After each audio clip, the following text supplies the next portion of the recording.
Welcome to my channel Pixel Growth Gears. Today I am going to mention some smart functionality of Google Sheet. So here we have some data and I would like to add in this column drop down list and in this column checklist. So of course I can, if I add checklist here, that means yes and no. Okay, and I can select the departments from drop down list. How we are going to do that? Just select the column, the range, go to insert and select drop down.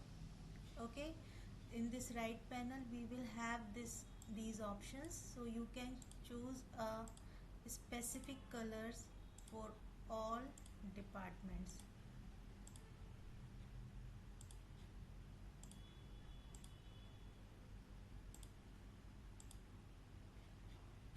Then it will look like this.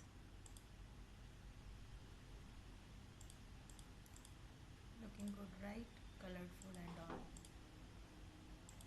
So if I want to change any department here, I can do that directly from here instead of just typing.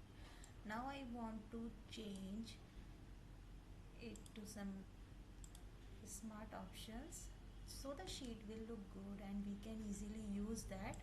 I added checks. So if I want to select yes for some options, I can do that from here easily and it looks good, right? So yeah, we'll share some more tips from time to time.